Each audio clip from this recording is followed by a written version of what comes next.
Okay, so the big news is that Tony Manicelli and Brian West are now employees of Barracuda. And instead of working a few hours a week as volunteers on FreeSwitch, it's now a real project. They work on FreeSwitch and they get paid to do it. Rumor has it that there are more people working on FreeSwitch, but it doesn't really matter. What really matters is that FreeSwitch, which has been a bit of an orphan and has been really struggling in terms of feature set, is now really having a good chance to take off. And that means that ClueCon this year should be very exciting, and there should be some very interesting news in terms of development and feature sets that are being put into FreeSwitch. We should see that being announced at ClueCon. We should see some real growth in the market. A lot of the holes are being filled, and it's going to be quite an interesting project. And I believe ClueCon is in August, the beginning of August in Chicago. It is. People can look at www.cluecon.com, and DID Exchange is a media partner. And this is Rehan Ahmed.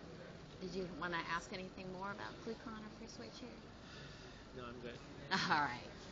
The thing is that for you, in particular, FreeSwitch might be a good platform in that because they're the second guys around writing their code more or less in 10 years after the first Asterisk code was written, obviously they got a chance to learn a few things and to correct some architectural errors.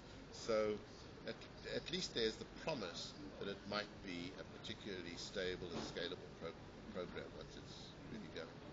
It's already being used a lot. So I've heard it's already being used a lot. A lot of telco grade equipment, and companies like TruePhone, companies like ours, companies like a lot of companies are actually using it on a large scale project. People have preferred SIR over FreeSwitch because of the scalability of SIR and the stability of SIR.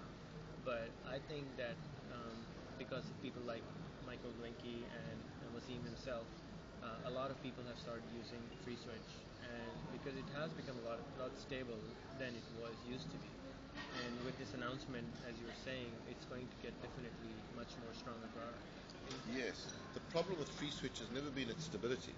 The problem with FreeSwitch has been its lack of features.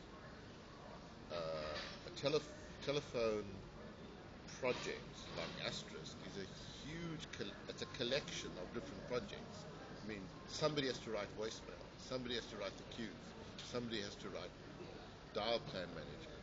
All of those things are huge projects by themselves, and you can sink enormous resources into it.